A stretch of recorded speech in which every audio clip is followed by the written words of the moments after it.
መደመር ፍጥነት አለባውያንን ካየን በኋላ የመደመር ዝላይ ሊፕፍሮግ የምንለው ጽንሰ ሐሳብ በመጽሐፉ ላይ በዝርዝር የተቀመጠ ቢሆንም ዋና ዋና ሁለት ዓላማዎች አሉት። አንደኛው ከቀዳሚው ጋር ያለን ልዩነት ማጥበብ ነው። ሁለተኛ እመርታዊ እድገት ማምጣት ነው። ሌሎች የረገጡትን ሁሉ መርገጥ ተገቢ አይደለም። ውጤት አይተን ከዚያ መማር እንችላለን። ጊዜ ወሳጅነትን ማሸነፊያ፣ የአርፋጅነት ፈተናን ማሸነፊያ መሆን አለበት። ከሌሎች ስኬትና ውድቀት መማር፣ ከሀገርም ከሀገር ውጭ መማር ያስፈልጋል። ግን እያንዳንዱን ዱካ መከተል ውጤታማ አያደርግም ብሎ ይነሳል። ይህ መደመራዊ የዝላይ የሽግግር ሂደት አንደኛ ወደ ውጤት መቀየር፣ ወደ ሌላ መሻገር፣ ወደፊት መስፈንጠር በውስጡ ይዛል። ነባር አቅሞችን ወደ ውጤት መቀየር አሉ አቅሞች እዚህም እዚያም። አዳዲስ ዘርፎች መፍጠር፣ ወደዚያ መሻገር። በዘርፎች ውስጥም የሚፈጠር ሽግሽግን መከወን።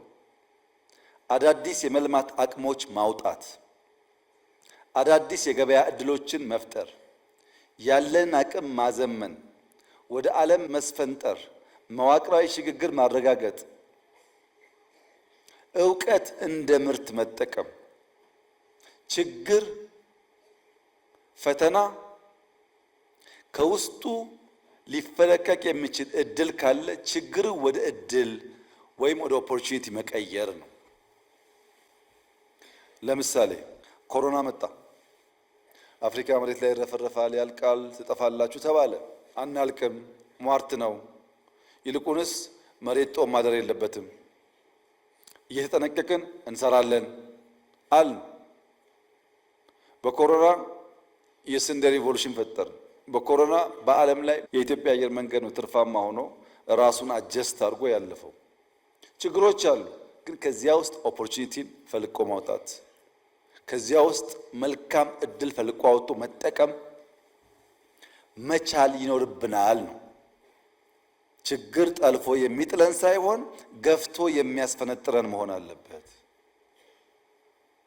በችግር ትብታብ ታስረን እንዳንቀር ተስፈንጥረን ወደምንፈልገው ነገር እንድንደርስ በአንዳንድ ጉዳይ ዝላይ ያስፈልጋል።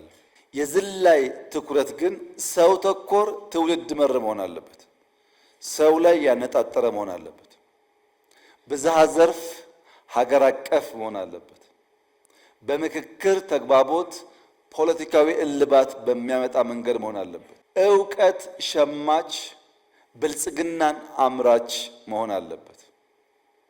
ቀደም ብዬ እንዳነሳሁት ዱካ መከተል ቀላል ቢሆንም ዳሩ ግን ከሚፈለገው ግብ አንጻር ባጠረ ጊዜ ለመድረስ አያስችልም። አንድ ሰው ከዚህ እስከ አዳማ በእግሩ ሲሄድ ያን ዱካ ተከትለን ብንሄድ እሱ የወሰደበትን ጊዜ ያክል ይወስድብናል። መኪና፣ ሳይክል፣ አቋራጭ ብንጠቀም ግን ባጠረ ጊዜ እናሳካዋለን። የእድገት መሰላሉን ደረጃ በደረጃ ለመውጣት መሞከር ሀብትና ጉልበት ያባክናል። ያስፈልጋል መሰላል፣ ግን እያንዳንዱን የላዳር ቼን መርገጥ የለብንም።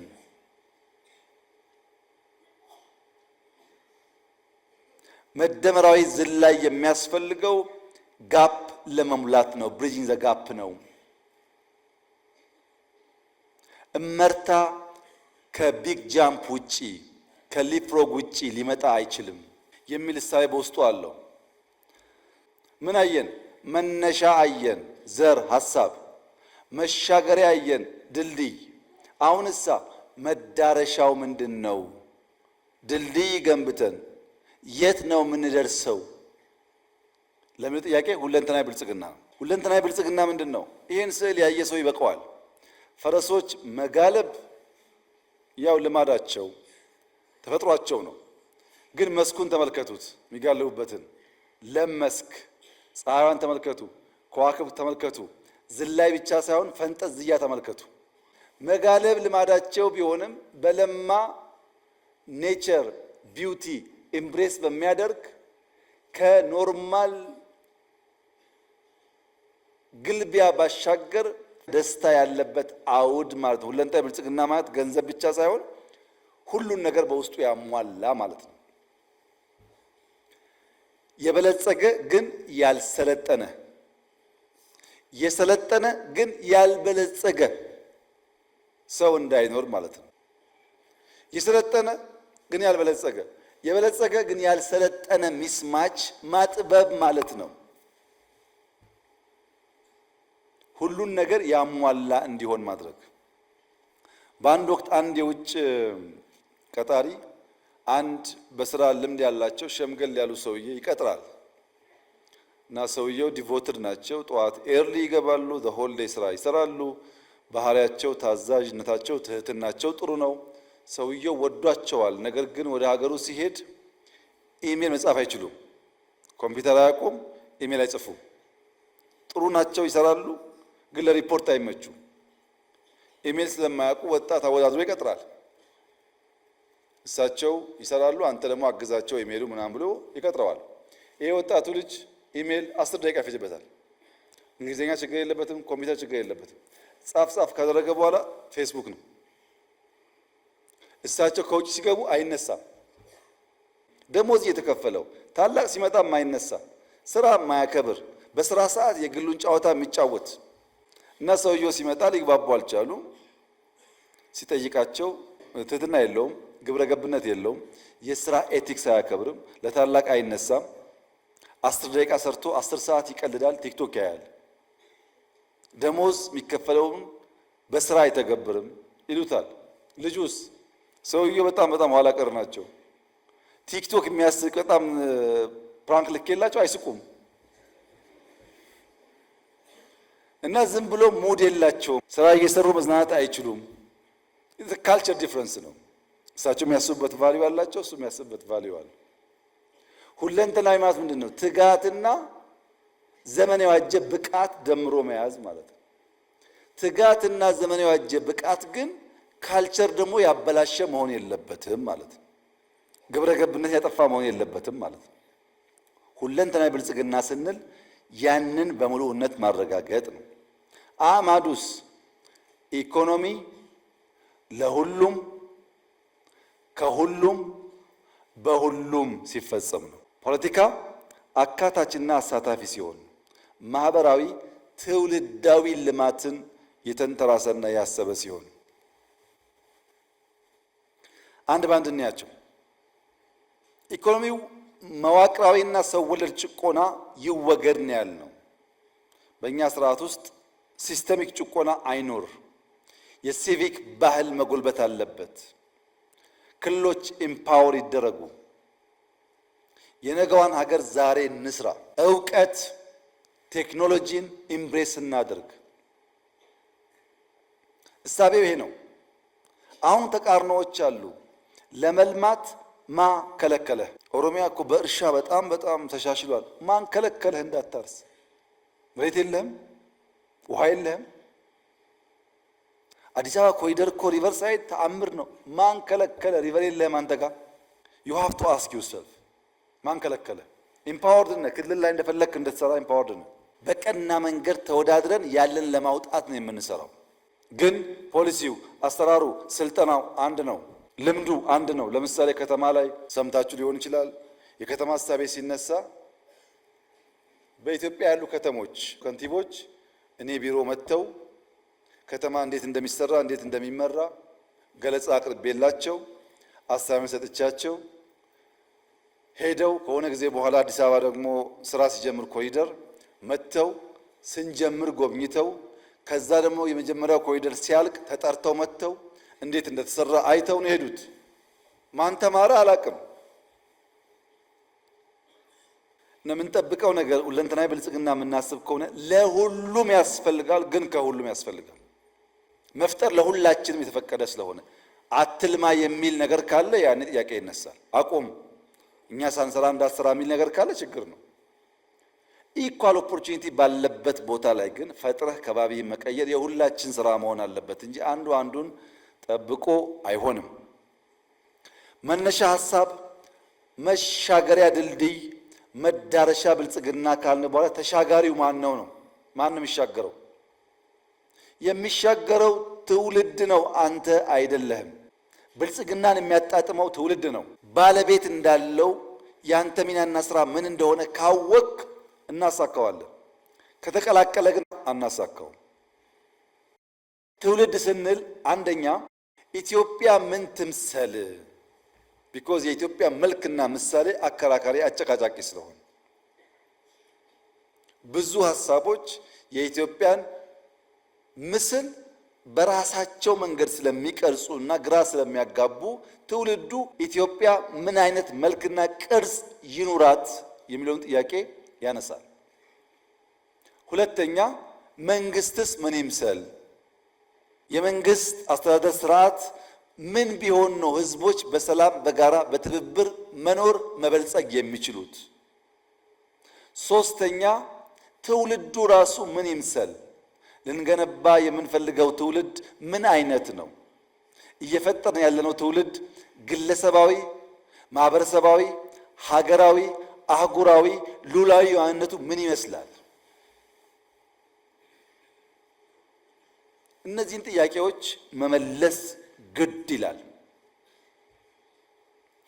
የመጀመሪያው እዚህ ባለን ሰዎች የተሟላ ግንዛቤ ሊያዝበት የሚገባው ነገር ኢትዮጵያ ህብረ ብሔራዊ አንድነት ያለባት ሀገር ካልሆነች በቀር ሰላማዊና ልማታዊ ጉዞ ማድረግ አይቻልም። ህብረ ብሔራዊ አንድነት ያለበት ሲባል አንደኛ አስተዳደሩ እውነተኛ ፌዴራሊዝም የሚተገብር መሆን አለበት። እያንዳንዱ ክልል በህግ በተሰጠው ስልጣን ለሰላም፣ ለልማት፣ ለብልጽግና ካለ ጣልቃ ገብነት የሚተጋ መሆን አለበት። ምን እስኪሆን? የኢትዮጵያን ኤግዚስተንስ ጥያቄ እስከሚያነሳ ድረስ። ሁለተኛ ቋንቋ ብዝሃ ልሳን የሚያስተናግድ መሆን አለበት። መልታይ ቋንቋ ተናጋሪዎች ባሉበት ሀገር ውስጥ እነዛን ኤምብሬስ ማድረግ ካልቻል በጋራ መቀጠል ያስቸግራል። ሁለት ሶስት ቋንቋ መልመድ ጠቀሜታውን ቅድም አንስቼላችኋል። ሶስተኛ ማንነቶች ብዝሃ ማንነት የሚያቅፍ መሆን አለበት። ስለዚህ ህብረ ብሔራዊነት ስንል አስተዳደሩ፣ ቋንቋው፣ ማንነቱ ኢንክሉሲቭ መሆን አለበት ነው። የወንድማማችነት እሴት ሲባልስ ሌላውን እንደራሱ የሚመለከት ብሔርና ሀገራዊ ብሔርተኝነትን ማስታረቅ የሚችል እኔ ኦሮሞ ነኝ፣ ምንም ችግር የለውም። ኦሮሞነቴ ኢትዮጵያዊ መሆኔን የሚያሰቃየኝ መሆን የለበትም። እኔ ሰው ነኝ፣ እኔ አብይ ነኝ፣ እኔ ወንድ ነኝ። እነዚህ ማንነቶችን አስታርቄ መጓዝ የሚችል መሆን መቻል ይኖርብኛል። አንደኛው ገዝፎ ሌላውን በማኮስመን አብሮ መኖርን የሚያጠፋ እንዳይሆን መጠበቅ ያስፈልጋል። ሶስተኛው የሲቪክ ባህል ይጎልበት ሲባል በስምምነት በመግባባት የጋራ አስታራቂ ተቋማት እና ህጎች መፍጠር ያስፈልጋል። ለዚህ ነው ህገ መንግስቱን እኛ ስልጣን ስላለን አንቀደውም፣ ተወያይተን ህዝብ አወያይተን የህዝብ ግብአት ወስደን ዘላቂ የሆነ ነገር ለመስራት ጊዜ ቢወስድም እንድከም ያለው አሳታፊ መሆን ስላለበት። ቀጠናዊ ትስስር ላይ ከሁሉም ጎረቤቶች በሰላም አብሮ ማደግን ታሳቢ ያደረገ በጋራ ለማደግ ጥረት የሚያደርግ በንግድ በኢኮኖሚ የሚተሳሰር መሆን አለበት። ይሄ ማለት ናሽናል ኢንተረስት ኮምፕሮማይዝ የሚያደርግ መሆን የለበትም። ሶስት የግንባታ መሪዎች አሉት ትውልዱ። መደመር አፍርሶ የመጀመር የፖለቲካ ባህል ለኢትዮጵያ አይጠቅምም፣ መቆም አለበት ብሎ ያምናል። ስለዚህም ማስተካከል፣ ያለፉ ስህተቶች የሚያርም የሚያርቅ፣ ማስፋት፣ የቀደሙ ድሎች ጠብቆ የሚያሰፋ፣ ማበርከት፣ ለዛሬና መጪው ትውልድ ጥቅምና ፍላጎት የሚሰራ ሐሳብና ተቋም፣ ሀብት፣ ወረት ማንበር ማቆየት ያስፈልጋል። በምን ስትራቴጂ ነው የምንገነባው ያላችሁ እንደሆነ አንደኛው በጎ ፈቃድ፣ ማገልገል፣ መስጠት፣ መሰጠትን ልምምዱ ባህሉ ያደረገ መሆን አለበት። በጃፓን ሀገር ጽዳት አስቸገራቸው ይባላል እና መንግስት ልጆች ከትምህርት ሰዓት ውጪ አካባቢያቸውን እንዲያጸዱ ያስገድዳል። ልጆች ካጸዱ በኋላ የተለመደ ሲሄድ ወላጆች ሶፍት ሲጥሉ ልጆች አንሺው አንሳው ይላሉ። ቢኮዝ እነሱ ስለሚያጸዱት ጠባቂ ሆኑ። በዛ መንገድ ባህል ተፈጥሮ አሁን ጃፓን ቆሻሻም ማየት ብርቅ ነው፣ ጩኸትም ብርቅ ነው። እዛ እንደዚህ ውከት የለም። ሰው በሰላም ካመመው መተኛት ይችላል፣ ከደከመው ማረፍ ይችላል። እዚህ አይቻልም። ያን የሚቀይር ትውልድ ያስፈልጋል። ሁለተኛ ዲጂታል አርበኝነት። ዲጂታልን ኤምብሬስ ካላደረገ መጪው ዘመን መዋጀት አስቸጋሪ፣ አታካች፣ አደገኛ ስለሚሆን ቴክኖሎጂን ኤምብሬስ የሚያደርግ መሆን አለበት። 5 ሚሊዮን ኮደርስ ያልነው ለዛ ነው። 5 ሚሊዮን ኮድ የሚጽፉ ልጆች ካሉ ቴክኖሎጂ መሸከም ይችላሉ። ቢኮዝ ከ5% ያላነሰ ሰው ኮድ የሚጽፍ አለን ማለት ነው። አሁንም ኢንቨስት የምናደርገው 5 ሚሊዮን ኮደርስ ለነገው አስተማማኝ ፋውንዴሽን ይሆናል። ሶስተኛው የትምህርት ተሐድሶ ኦል ኢንቴሊጀንስስ የሚያነቃቃ መሆን አለበት። እኛ እየመራ ያለን ሰዎች ከሁሉ በላይ ኢሞሽናል ኢንቴሊጀንሳችን ያደገ መሆን አለበት። ሌላውን የማናቃቸውን ጉዳዮች ኤክስፐርቶች መጠቀም እንችላለን። ኢሞሽናል ኢንቴሊጀንሱ ዊክ የሆነ ሰው ግን ችግር ነው፣ በጣም ችግር ነው። ለምሳሌ አንዳንድ ሰዎች ከሳይዛቸው በላይ ከስራቸው በላይ ያስጮሃሉ። በቴክስት ስራቸው አይጮሁም፣ እነሱ ያስጮሁታል። የላቁ የተሻሉ ለመሆን ያስተቃዩናል በቴክስት ግን ምን እያደረጉ ነው ስንል ቢሮአቸው አይጮሁም፣ አይናገርም ስራቸው። ይሄ የኢሞሽናል ኢንቴሊጀንስ ችግር ነው። ሰው ሊያቅ ይችላል ያለሁበትን ነገሩ አለመገንዘብ ማለት ነው። ከሚሰሯቸው ሰዎች ጋር ሰላም የላቸውም፣ ሌላ ስራ ግን ይመኛሉ። ባሉበት ሰላም የለም፣ ኢንዱስትሪው ሰላም የለውም፣ ግን መንግስት አዳዲስ ስራዎች እንዲያመጣ ይጠብቃሉ።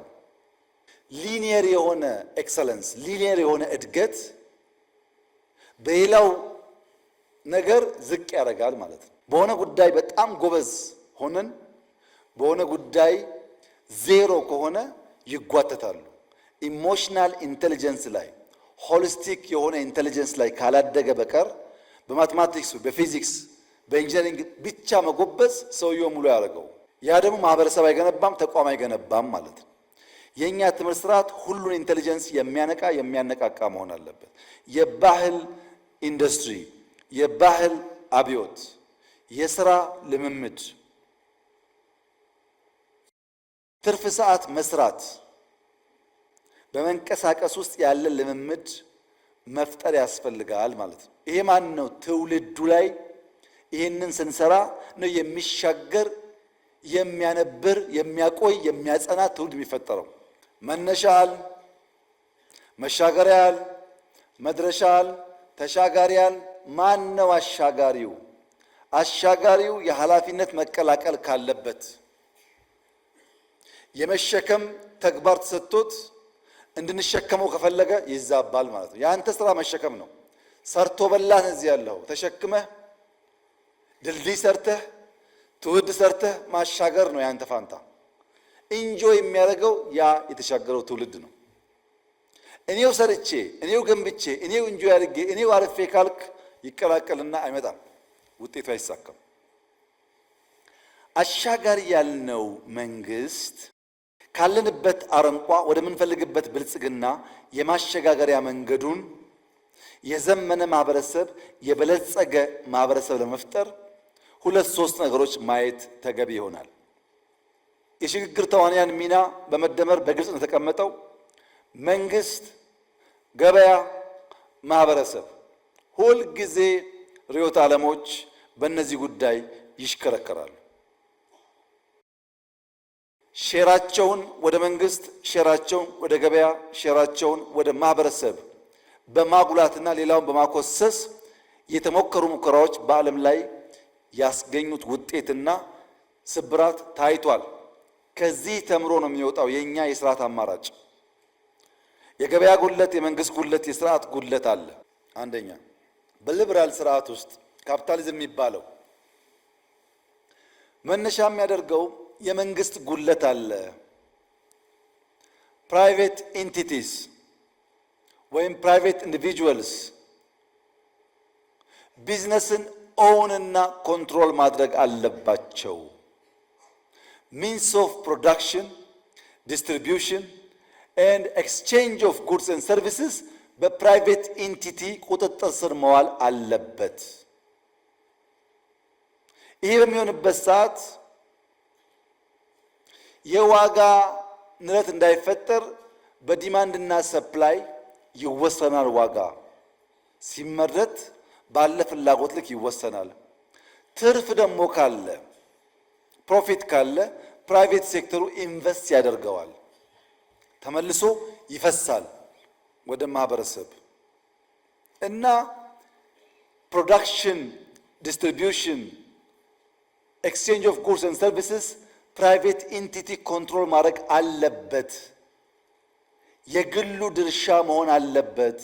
በውድድርና ትርፋማነት መርህ ብቻ ነው እድገት የሚረጋገጠው፣ አሊያ ፈጠራና ፍጥነት አይመጣም ይላል።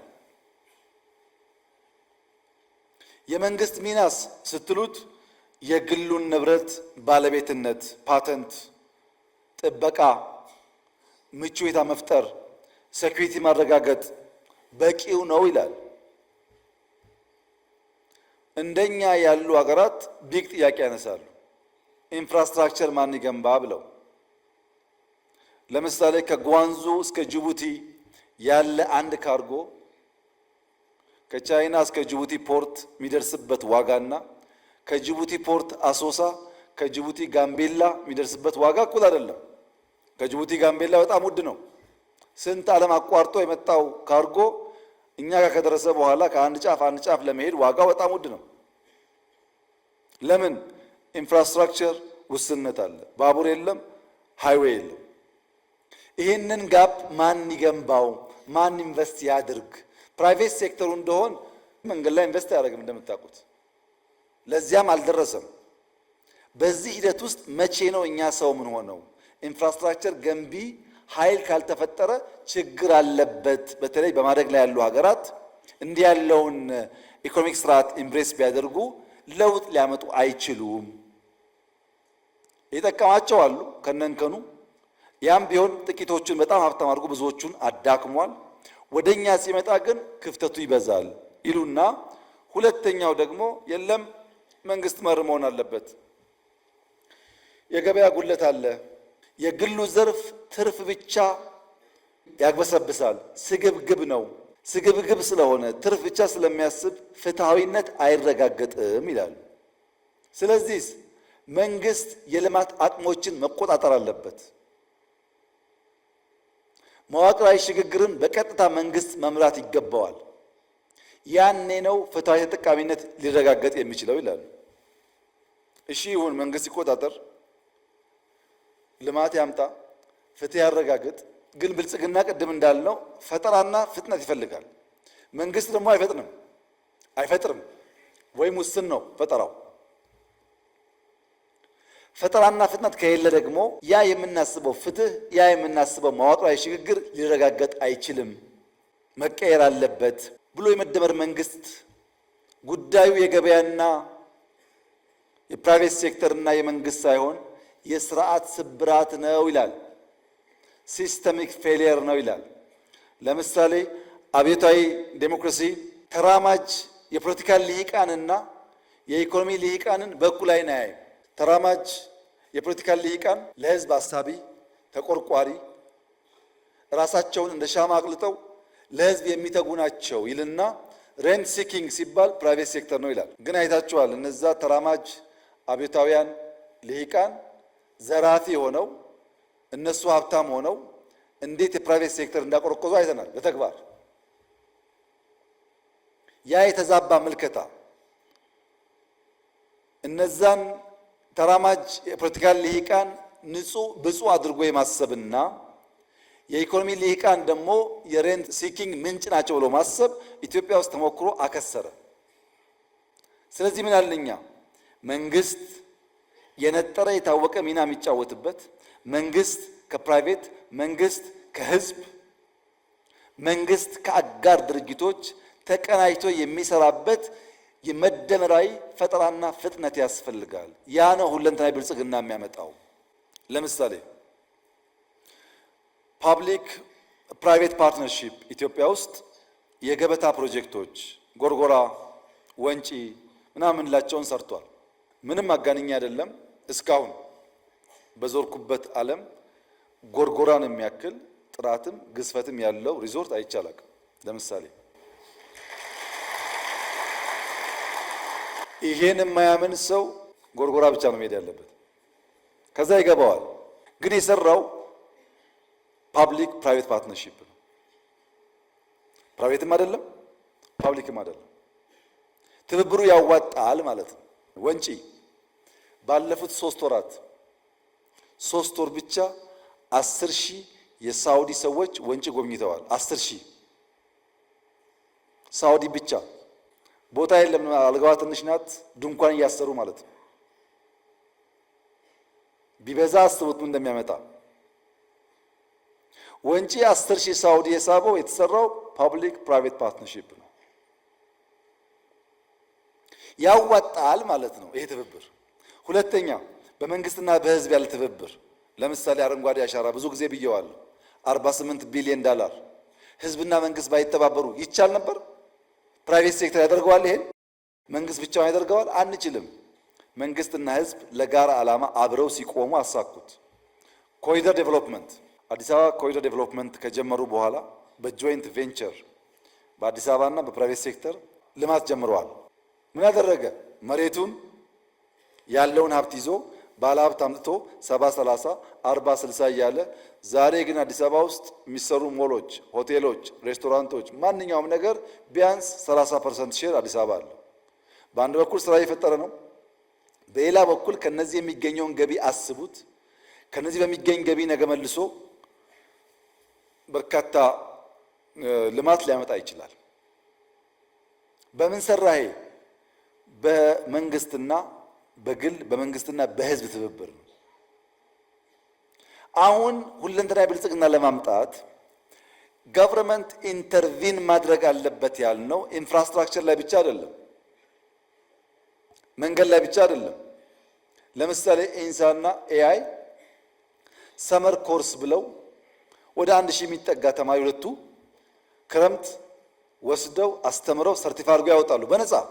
አሁን ደግሞ ሁለቱም ስታርታፕ ቢልዲንግ አላቸው። ኤአይ ውስጥ የመንግስት ቢሮ አለ፣ ከጎኑ ደግሞ የስታርታፕ ቢሮ አለ። G+4 G+5 የሚሆን ትንሽዬ ህንፃ ገንብተው ኮምፒውተር፣ ወንበር፣ ኤቭሪቲንግ ዋይፋይ አዘጋጅተው ተማሪ አወዳድረው ከነ ሐሳቡ መጥቶ 3 ወር 4 ወር ተቀምጦ እነሱ ጋር 1 ብር ሳይከፍል ለቢሮ ለኢንተርኔት ሳይከፍል ፕሮጀክቱን እየሰራ ከፕራይቬት ሴክተር ጋር አያይዘውት ማሽሩም እያደረጉ እያባዙ ያወጡታል።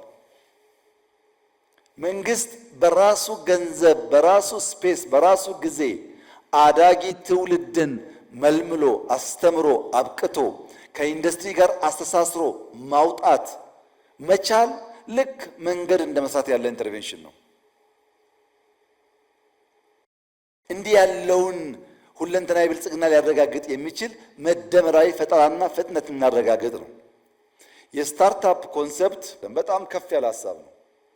ቢሮ ሰርተህ ኮምፒውተር አዘጋጅተህ ጎበዝ ወጣት ታዳጊ አምጥተህ አሰልጥነህ ፕሮጀክት አሰርተህ ጋይድ አድርገህ ፕሮጀክቱን ደግሞ ማርኬት እንዲወስድ አገናኝተህ ከባለ ሀብት ጋር ስራ እንዲፈጥር አድርገህ መውለድ ብዙ በአፍሪካ ምድር የተለመደ ልምምድ አይደለም።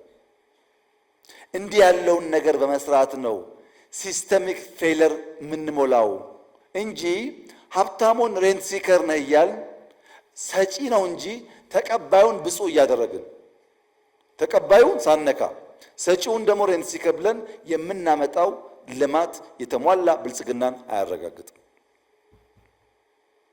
በነገራችን ላይ እነዛ ተራማጅ ፖለቲካል ልሂቃን የተባሉ ሰዎች በጣም በጣም ሀብታሙ ኢንዲቪጁዋልስ ሀብታሞች ቢታዩ እነሱ ናቸው። በዱባይ በአዲስ አበባ በምናምን በጣም ሀብታሞች እነሱ ናቸው። የተዛባ ምልከታ ነበር። ውጤቱም የፈረሰ ነው፣ የከሰረ ነው። ከዚያ ወጥተን በእኛም በእነሱም ያለውን ሲስተሚክ ፌሊየር ለይተን በሲስተም በቴክኖሎጂ አግዘን ጋፕ እዚህም እዛም እንዳለ አምነን ብንሰራ ግን ልክ አዲስ አበባ እንዳደረገው within a few years 1.5 ትሪሊየን ጆይንት ቬንቸር ኢንቨስትመንት መሳብ እንችላለን ማለት ነው። እንዲህ ባለው መንገድ ነው የሽግግር ስርዓቱ የሚረጋገጠው። የመደመር ባህሪያትስ አንዱ የመደመር መንግስት ባህሪ ምናባዊ ጥልቀትና ከፍታ ነው። ስራን ጀምር ሲባል ይሄ ጉዳይማ አይሳካም፣ ሲሳካና ስናይ ደግሞ ማናግዞ ነው የሚለው ጥያቄ በብዙዎቻችን ጭንቅላት የሚመላለስበት ዋናው ምክንያት ሪሶርስን እንጂ ሶርስን ስለማናቅ ነው። የሶርስና የሪሶርስ ዝምድናን በትክክል ያልተረዳ ሰው የሚያገኘውን አንጡረ ሀብት፣ አንጡረ እውቀት፣ አንጡረ ጉልበት ደምሮ ፍሬ ሊያፈራ አይችልም። ሶርስ ማወቅ ያስፈልጋል። ሶርሱ ኔቸር ነው። ሪሶርስ ከዛ የሚቀዳ ነው። ሂውመን ሪሶርስ ሲባል የሂውመን ባለቤቱ ሶርሱ ኔቸር ነው። ማይኒንግ ሲባል ሶርሱ ኔቸር ነው። ማይኒንግ ከሶርስ የተቀዳ ሪሶርስ ነው። ብዙዎቻችን ሶርስን ሳናይ ሪሶርስ ከሪሶርስም የካፒታል ሪሶርስ ብቻ ስለምናይ ሌሎችን አናንቀንና ሳንሰን አሰናስለን የምናመጣውን ልማት ማሰብ አንችልም። ምናባዊ ጥልቀትና ከፍታ ያለበት ምክንያት መደመር አይዲያ ማለት ምን ማለት ነው? ስርወ ቃሉ የቃሉ መሰረት አይዲያ ማለት ቱ ሲ ማለት ነው። አይዲያ ማለት ማየት ማለት ነው። በኋላ አድጎ አድጎ የተሰናሰለ ሐሳብ የሚለው ጥቂቷን ዘር ከማየት ተነስቶ የሚሰናሰል ሐሳብ ሆኖ ንድፍ ሆኖ የሚተላለፈው። ኢማጂኔሽን ማለት ምን ማለት ነው? ኢሜጅ ማለት እኮ ነው። ኢማጂን ማድረግ ኢሜጅ ከማድረግ ይመጣል። ከዚህ ቀደም በተደጋጋሚ እንዳሳሁላችሁ የሌፍት ማይንዳችንና የራይት ማይንዳችን ስራ ለየቅል ነው። የሌፍቱ ኑሜሪክ አናሊሲስ ሊንግስቲክ ነው። ማድመጥ፣ መረዳት፣ መናገር የሌፍት ብሬናችን አካል ነው። በኢሜጅ ማየት ግን የቀኙ ነው። ኢማጂኔሽን በቀኝ ጭንቅላት የሚሰራ ነው። ቀኙን አደንዝዞ ግራውን ብቻ መጠቀም ወይም ግራውን አደንዝዞ በቀኙ ብቻ ማየት ሙሉ ብልጽግና አያመጣም። መሰናሰል አለበት። ምናባዊ እይታ በጊዜና በቦታ ያልተገደበ ተሻጋሪ ምልከታ ሊኖረን ይገባል። ጊዜ ሳይገድበን፣ ቦታ ሳይገድበን አልቀን አርቀን አጥልቀን ማየት መቻል አለብን። ሶስት አጥሮች ተሻግረን ማየት ስንችል ነው ኢማጂኔሽን ውጤታማ የሚሆነው። አንደኛ የእውቀት አጥር፣ በእውቀት ውስንነት ሳንገደብ፣ የቦታ አጥር፣ የጊዜ አጥር ተሻግረን ማየት ስንችል ነገን አስበን ዛሬ ለመገንባት ያግዘናል። በጊዜ ክፍልፋይ ውስጥ ተጨባጩ ዛሬ ነው። የሚጨበጠው ዛሬ ነው። ስለ ትናንትና ማወቅ ይቻላል፣ ማጥናት ይቻላል፣ መለወጥ ግን አይቻልም። ትናንትናንም በሙሉ ማወቅ አይቻልም። በሙሉ ማወቅ አይቻልም። የተጻፈው ብቻ ነው ያለው፣ ብዙ የቀሩ ጉዳዮች ስላሉ እሱንም መቀበል እንጂ መለወጥ አይቻልም። ነገ ደግሞ እምንተልመው እምንሰራው እምናስበው ነው እንጂ በተሟላ መንገድ ዲፋይን የምናደርገው አይደለም። ነገ አንኖን ስለሆነ በጊዜ ሽርፍራፊ ውስጥ የሚጨበጥ የሚዳሰስ የኔና የናንተ የሆነው አሁንና ዛሬ ነው። እሱም መጠቀም ስንችል ነው የተሻለ ነገ ልጆቻችን ሊኖራቸው የሚችለው። የጥልቀት ከፍታ፣ የማስተናሰል ከፍታ፣ ከችግር ባሻገር የመሆን ከፍታ ያስፈልጋል ማለት ነው። ሁለተኛው የማድረግ ፍላጎትና አቅም ነው። እውነታውን የተረዳ ለእውነት የሚጎዳ አመራር ያስፈልጋል። በትጋት የሚሰራ በአርአያነት የሚመራ። ትጋት ከቦታ ቦታ ይለያያል፣ ምንም ጥርጥር የለውም። አንዳንዶች እንዳንበሳ የሚተጉ አሉ፣ ስለሰሩም ውጤት አይተናል። በዛው ልክ ደግሞ የማይተጉ አሉ። ጀምሮ የሚፈጽም አልሞ የሚጨብጥ መሆን አለበት ባህሪያቱ። እንደ መንግስት የመደመር መንግስት ካሉት ባህሪያት አንዱ በአራቱ አይ የሚነሳው የመጀመሪያው አይ ኢንትረስት ነው። ለብልጽግና ለማደግ ለመለወጥ ፍላጎት አለ ወይ?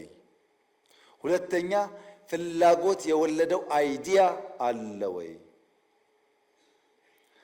አይዲያውን ከግለሰብ ወደ ማህበረሰብ ከአንድ ሰው ወደ ተቋም የመለወጥ ኢንስቲቱሽናላይዝ የማድረግ ጅማሮና ስራዎች አሉ ወይ? ተቋም ኢምፕሊመንት ያደርጋል ወይ? ኢንትረስት፣ አይዲያ፣ ኢንስቲቱሽን፣ ኢምፕሊሜንቴሽን አራቱን አይ ሲሟላ ፍላጎትና አቅም ወደሚጨበጥ ነገር ይቀየራሉ ማለት ነው። ተስፋ ማጣት ፍላጎትን ይገለዋል። አቅም የቱንም ያህል ቢገዝፍ ፍላጎት ከሌለበት ትርጉም የለውም። ተስፋ በማድረግ ፍላጎት መጨመር፣ ፍላጎት በመጨመር የማድረግ አቅም ማሳደግ ያስፈልጋል። የተያያዙ ጉዳዮች ናቸው። ፍላጎት ለመኖር ለመዝለቅ ለመቀጠል ሁላ የሚያስፈልገን ነገር ነው። በ1950ዎቹ ሳይንቲስቶች አንድ ምርምር አካሂደው ነበር። አይጦች ላይ በርከት ያሉ አይጦች ወስደው ኤክስፐሪመንት ሰሩ። አይጦችን በውሃ የተሞላ ገንዳ ውስጥ ጨመሯቸው። እነዛ አይጦች ለ15 ደቂቃ ብቅ ጥልቅ እያሉ ራሳቸውን ለማዳን ሙከራ አደረጉ። ከ15 ደቂቃ በኋላ መውጣት አንችልም፣ የመዳን ተስፋው የመነመነ ነው ብለው ያን ኤፈርት አቋርጠው ወደ ውሃው መስጠም መግባት ጀመሩ። ብቅ ጥልቁ እየቀረ መስመጥ ጀመሩ። ያኔ ሳይንቲስቶች ተስፋ እንደቆረጡ አውቀው አይጦቹን አወጧቸው። ከተወሰነ ጊዜ ቆይታ በኋላ ሁለተኛ ጊዜ በመሰል ገንዳ ውስጥ አስገቧቸው። እነዛ 15 ደቂቃ ሞክረው ተስፋ ቆርጠው የተው አይጦች በሁለተኛው ሙከራ 60 ሰዓታት እየወጡ እየገቡ ራሳቸውን ለማዳን ሙከራ አደረጉ። ስንት እጥፍ? 240 እጥፍ ቀድሞ ከነበረው ሙከራ ሞከሩ። ለምን? ባለፈው ሞክረው ስለዳኑ መዳን ይቻል ይሆናል ብለው ስላመኑ ከ15 ደቂቃ ወደ 60 ሰዓት አሳደጉት። ለምን? ተስፋ ስለያዙ። ይሄ ሳይንሳዊ ሙከራ ነው፣ ኤክስፐሪመንት ነው። ተስፋ ያለው ሰው፣ የሚሞክር ሰው፣ የሚተጋ ሰው፣ ነገን አርቆ የሚያይ ሰው የላቀ ውጤት ሊያመጣ ይቻለዋል። ያ ደግሞ እንዲሆን ተላማጅነትና ተለማጭነት ያስፈልጋል። አዳፕታቢሊቲ እና ፍሌክሲቢሊቲ ያስፈልጋል። ተመልከቷችን እስስት የምትባለው ማለት ነው። እዚህ ጋር የዚህኛውን ከለር ይዛለች፣ እዚህ ጋር የዚህኛውን ከለር ይዛለች። ራሷን አዳፕት አድርጋ ሰርቫይቭ ለማድረግ ከጥቃት ለመታደግ ሞክራለች። ይሄ የሚሰራባቸው ጊዜዎች አሉ። ፕራግማቲስት መሆን ያስፈልጋል። ፕሮግረሲቭ መሆንም ያስፈልጋል። ፕራዮሪታይዝ ማድረግም ያስፈልጋል። እዚህ ጋር ፕራግማቲክ ሆና አዳፕት ማድረጓ ጥሩ ቢሆንም አስፈላጊ በሚሆንበት ቦታ ደግሞ ፕሮግረሲቭ ሆና መዝለል ይጠበቅባታል። ይሄኛውን ደግሞ እንመልከት። የአሳው ጃር ይሄ ነው። ብዙ አሳ በትንሽ ጃር ውስጥ በትንሽ ውሃ ውስጥ አሉ። ይሄኛው አሳ ግን ወሰነ። ከፊት ለፊቴ ይሄን የሚያክል ጃርና ውሃ እያለ ዝም ብዬ አልቀመጥም ብሎ ከዚህ ዘሎ ለመግባት ሞከረ። ይሄ ሙከራ አደጋ አለው። ሞት፣ አለመከናወን፣ አለመሳካት ሊያስከትል ይችላል። እብድ ያስብላል። ጊዜያዊ ህመም ሊያስከትል ይችላል።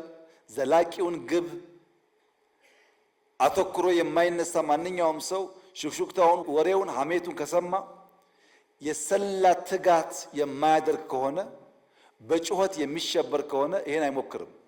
ይሄ ሪስክ አለው። አልፎ አልፎ አዳፕታቢሊቲ ብቻ ሳይሆን ፕሮግረሲቭ መሆንም ያስፈልጋል። ሊፕ ማድረግ ያስፈልጋል። ይሄ አይነት ሙከራ ግን ሪስክ አልባ፣ ውድቀት አልባ፣ ጩኸት አልባ መሆን አይችልም። ከተለመደው ልምምድ ባሻገር ስለሆነ ጩኸቶች ይኖራሉ። ያን ለመሻገር የፈቀደ መሆን አለበት። የሽግግር ትስስር በመደመር መንግስት ውስጥ ሶስት ጉዳዮች ላይ ያጠነጥናል። አንደኛው መንደርደሪያ፣ ሁለተኛው መሻገሪያ፣ ሶስተኛው መስፈንጠሪያ ነው። መንደርደሪያው አቅምን ከችግር ማላቀቅ ነው። ችግርን ከአቅም ከእድል ማላቀቅ መንደርደሪያ ነው። መሸጋገሪያው መደላድል መሰረት መጣል ነው። መስፈንጠሪያው ማሳለጥና ማሳሰር ነው። ሰሞኑን ያያቸዋቸውን ሰብጀክቶች አንድ በአንድ ስናይ ከተማና ግብርና መንደርደሪያ ናቸው። አቅምን ከችግር ማላቀቂያ ናቸው። ቱሪዝምና ማዕድን መሸጋገሪያ ናቸው። መደላድል የሚፈጥሩ መሰረት የሚጥሉ ናቸው። ኢንዱስትሪ መስፈንጠሪያ ነው። ዲጂታል የሚያስተሳስር ነው። በጉብኝታችሁ ግብርና አይታችኋል፣ ከተማ አይታችኋል፣ በተወሰነ ቱሪዝም አይታችኋል፣ ኢንዱስትሪ አይታችኋል፣ ዲጂታል አይታችኋል። ለምን? መንደርደሪያ፣ መሻገሪያ፣ መስፈንጠሪያ፣ ማስተሳሰሪያ ሴክተሮቻችንን በድምር መገንዘብ እንድትችሉ ነው። አንድ በአንድ እንይ። ግብርና አንደኛ በአዲስ እይታ መምራት፣ የአመራሩን ሙሉ እገዛ መስጠት፣ የግሉን ዘርፍ ማሳተፍ፣ ማህበረሰቡን ባለቤት አድርጎ የስራው አካል ማድረግ ያስፈልጋል። ለምን? ግብርና አዳጊ ሟች ነው። ምርታማነት እየጨመረ ነገር ግን በእኛ ኢኮኖሚክ እድገት ውስጥ ያለው ድርሻ እየቀነሰ ነው የሚሄደው። እኛ ግብርናን እንደ አንድ መነሻ ሴክተር የወሰድነው አቅሙን ገና አሟጠን አልተጠቀምንበትም። ስለዚህ ከተረጂነት ወደ አምራችነት መቀየር አለብን። ያን ለማድረግ መሬቱ፣ ውሃው፣ ጉልበቱ አለ፣ ምርምሩ አለ፣ ሙከራዎች አሉ። በርትተን ብንሰራ ተረጂነት ታሪክ፣ አምራችነት የኛ የነገ መገለጫ መሆን ይችላል። ለዚህ ደግሞ የገጠር ሽግግር እናረጋግጥ። የገጠር ሽግግር ማለት በነፍስ ወከፍ አምርቶ ከመብላት ምንበላውን ለነገ የምናቆየውን ተሻግረን ለገበያ የምናወጣው ምርት ይኑረን። ከነፍስ ወከፍ ወደ ገበያ ይሸጋገር። በእያንዳንዱ አርሶ አደር ማሳ ያለው ከመብላት ያለፈ ይሁን። ለክፉ ቀን ከማቆየት ያለፈ ይሁን። ለገበያ የምናውለውን ያክል እናምርት። ያ እንድናደርግ ምርጥ ዘር እንጠቀም፣ ማዳበሪያ እንጠቀም፣ ኤክስቴንሽን ሙያተኛ እንጠቀም፣ ኩታ ገጠም እናድርግ፣ ማሽን እንጠቀም። ፖሲቢሊቲው አለ። ግብርናን ከአንድ ሲንጉለር ከሆነ እሳቤና አሰራር ወደ ብዝሃ ገጠር እንቀይረው። ግብርና ማለት እንስሳትም፣ አሳም፣ የባዮጋዝ ኢነርጂም መልታይ ዳይሜንሽናል አክቲቪቲስ ያሉበት መሆን ይችላል። ግብርና ሲባል በሬና ገበሬ ብቻ አይደለም። ከዛ ያለፈ ሚና እንዲጫወት ማድረግ ይቻላል። የአኗኗር ዘያችንስ ከመበተን ወደ መሰብሰብ፣ ከጭቃ ወደ ጡብ መሸጋገር አለበት። እንጨት ማገዶ ከመጠቀም ባዮጋዝ ወደ መጠቀም ማደግ አለበት። የአርሶ አደሩ አርሶ የማምረት ሂደት አይበገሬ መሆን አለበት። በክላይሜት ምክንያት የሚቆም መሆን የለበትም። እና ምን እናርግ? የጀመርነውን እናባዛ። አዳዲስ በየአካባቢያችን እንፍጠር፣ እንጀምር። በአርሶ አደሩ አርብቶ አደሩ ኑሮ ይገለጥ ለውጡ። አርሶ አደር ቡና ሽጦ ሀብታም ከሆነ አርብቶ አደር ወተት ሽጦ የተሻለ ኑሮ ካለው ላይፉን በመቀየር እናረጋግጠው። ግብርናችን የአርሶ አደሮቻችን ሕይወት የቀየረ ከመብላት ያለፈ ለክፉ ቀን ከማቆየት ያለፈ ገበያ የሚያረጋጋ ከገበያ አልፎ ደግሞ ወደ ውጭ ወጥቶ ተጨማሪ ሀብት የሚያመጣ እናድርገው ነው። ሁለተኛ ከተማ መስፈንጠሪያ ነው። ከተማ ላይ የጀመርነው ስራ ኢምፖርታንት ነው። በመደመር መንግስት የቅይጥ ባህል መፍጠሪያ ማዕከል የሆነውን ሳናለማ መደመርን ማሰብ አንችልም። ምክንያቱም ከተማ አዳጊ ነው። እንደ ግብርና አዳጊ ሟች አይደለም። አሁን እንኳን ኢትዮጵያ ውስጥ ከ4% በላይ እያደገ ነው። በቀጣይም እያደገ ነው የሚሄደው። ይሄን የሚያድግ ነገር ከአሁኑ አውቀን በእቅድ በፕላን በእውቀት እንምራው። መሰብሰብ ብቻ ሳይሆን ኦርደርሊ መኖር የምንችል ሲቪሊቲን የተላበስን መሆን አለብን። ኢንፍራስትራክቸር ብቻ ሳይሆን ሱፕራ ላይም የሰራን መሆን አለብን። የመደመር መንግስት ከተሜነትን የሰው ልጅ የብልጽግና መዳረሻ ነው ብሎ ያምናል። ከተሜነት በእቅድና በእውቀት ካልተመራ አይደረስበትም። ማህበራዊ እይታ ከተሞች የቅይጥ ባህል መፍጠሪያ ናቸው። ከተሜነት ደግሞ ስርዓት ያለው ህብራዊ አንድነት ነው። ኢኮኖሚያዊ እይታውስ ከተሞች ለንግድ፣ ለኢንቨስትመንት፣ ለኢንዱስትሪ፣ ለስራ ፈጠራ ማዕከል ናቸው። ፖለቲካዊ እይታውስ የዳበረ የፖለቲካ ስርዓት መፍለቅ የሚቻለው ከተሞች ውስጥ ነው። የሲቪክ ባህል መሰረት የውይይት የንግግር ባህል የሚገነባው ከተማ ውስጥ ነው። በእነዚህ ምክንያት ከተማና ከተሜነት በእውቀት መመራት አለበት እንጂ በከተማ መሃል ሽንት ቤት እንዲያልፍ ማድረግ፣ ከተማን ማቆሸሽ፣ ከዚያ በሽታ መውለድ ተገቢ አይደለም። ውሃችን ንጹህ ሆኖ ለጓሮ እርሻ መሆን ሲገባው አጠገቡ መቆም መኖር የማያስችል ሽታ እንዲፈጥር መፍቀድ ከተማና ከተሜነትን በወግና በቅጥ ካለ መምራት የሚፈጠር ችግር ነው። ለዚህም በአዲስ ራዕይና አስተሳሰብ እንምራ። ከግብዓት እስከ ገበያ በፈጠራ ማገዝ አለብን። የግሉ ዘርፍ ተሳትፎን ማሳደግ አለብን። ማህበረሰብ ማስተባበር፣ ማሰራት፣ ማንቃት፣ ማስጠበቅ አለብን።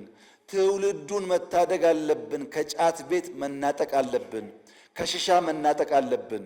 ፓርክ ስንሰራ፣ ስታዲየም ስንሰራ፣ ወክወይ ስንሰራ ለዜጎቻችን ዛሬ ሳይሆን በስተርጅና የተሻለ ጤና እንዲኖራቸው ያስችላል። ከተሜነት ክሪቲካል ነገር ነው። በእውቀት እንምራው፣ በቅርበት እንምራው፣ እየኖርንበት እንምራው። ያን ስናደርግ ብልጽግናን እናረጋግጣለን። ሲንጋፖር እንደ ፒያሳ ነበረች። ወሰኑ፣ ጨከኑ፣ ቆፈሩ፣ ጎተቱ፣ ሰሩ፣ ተከሉ።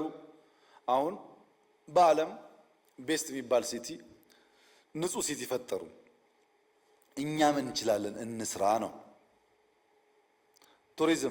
ቱሪዝምን ከቅርስነት ወደ ቁርስነት እንቀይረው ነው። ቅርሱ አለ፣ ግን ቁርስ መሆን አልቻለም። ትላልቅ ቅርስ ይዘን ወደ ቁርስ መቀየር ባለመቻላችን የገንዘብ ምንጭ መሆን የሚችሉ ቅርሶች መጠገን እንኳን ወደማንችልበት ደረጃ ወርደዋል። የኛ ቅርሶች ወደ ቁርስ ይቀየሩ። ወደ ቁርስ ለመቀየር ደግሞ ዘመኑን እንገንዘበው። አሁን ያለው ዘመን፣ አሁን ያለው ትውልድ፣ አሁን ያለ ጎብኚ ቫልዩ ፎር መኒ እና ኤክስፒሪየንስ ደምሮ የሚያይ ነው። ቅርስ ብቻ ስላለህ መጥቶ አያይህም።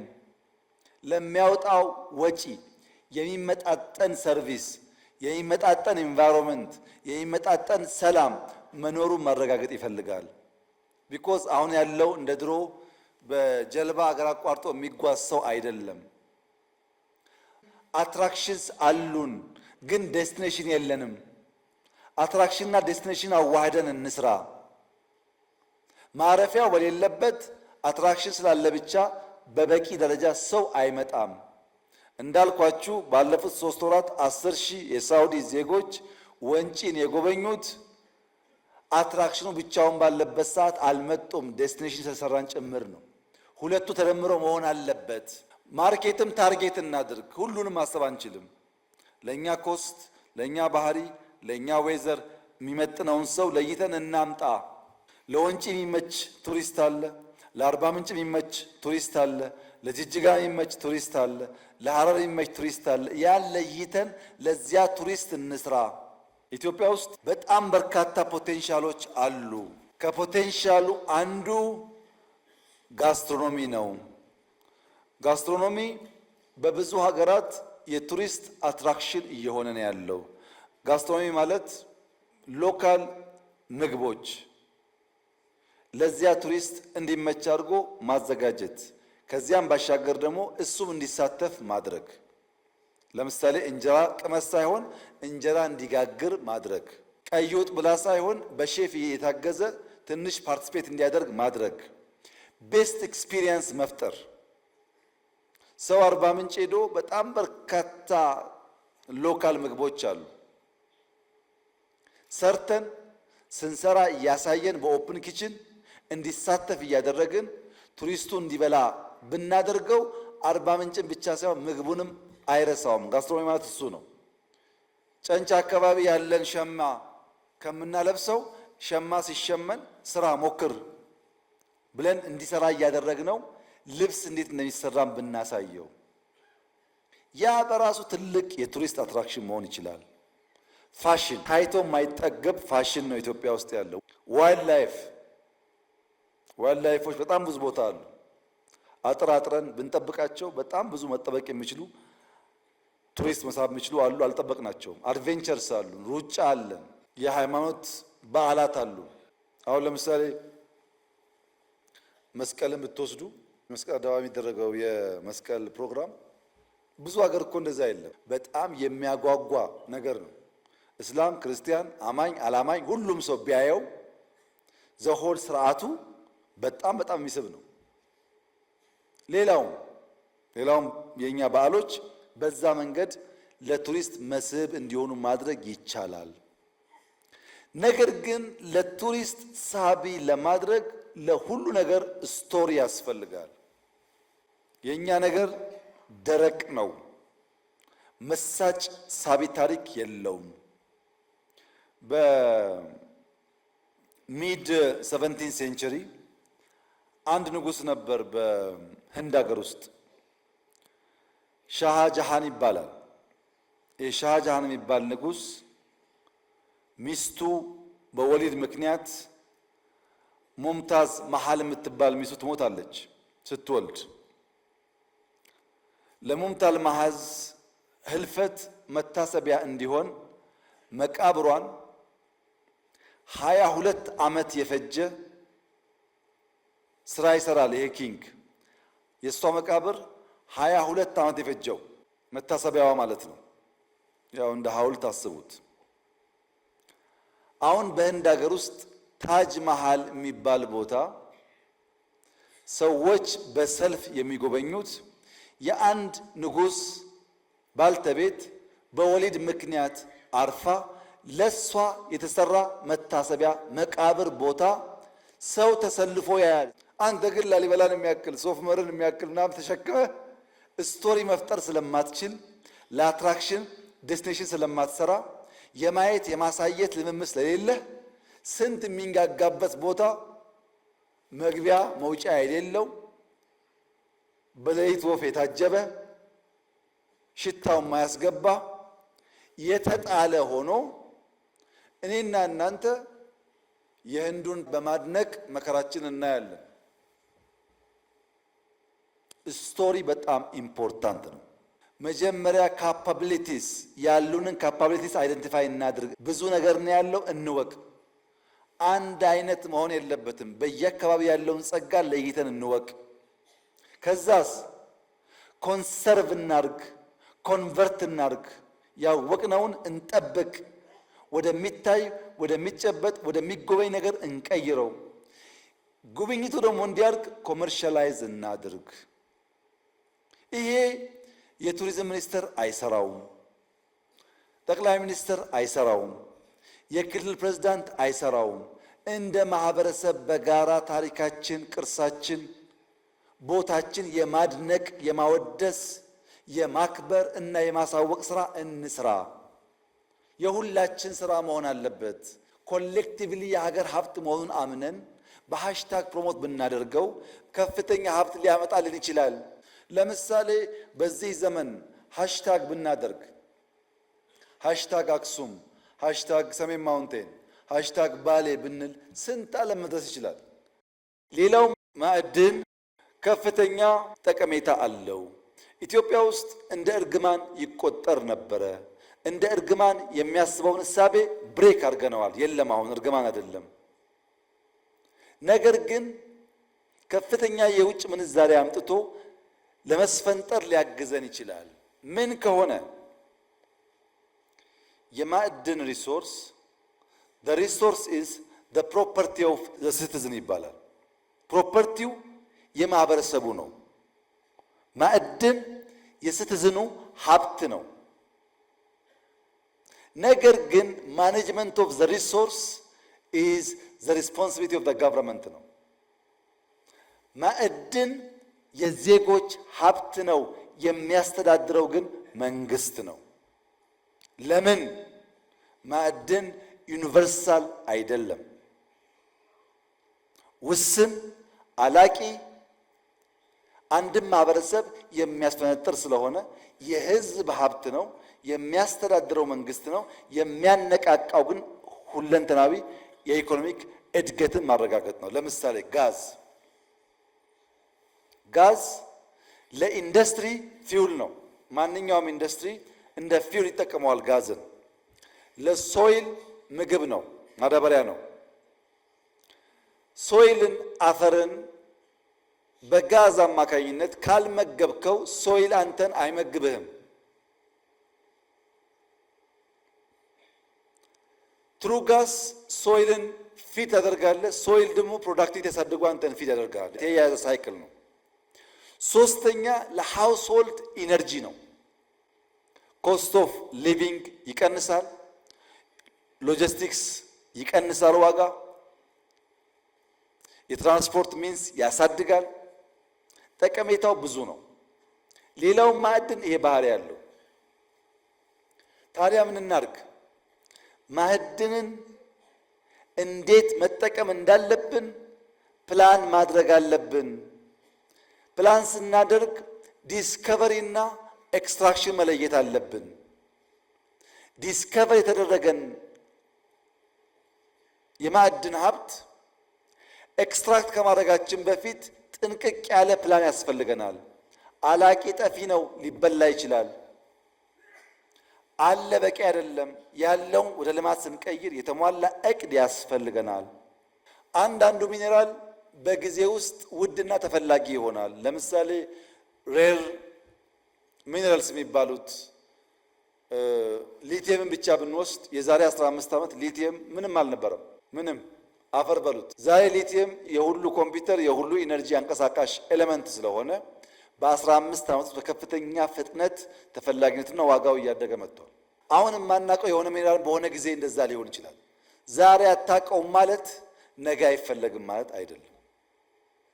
ፕላኒንግ በጣም ክሪቲካል ነው ማለት ነው።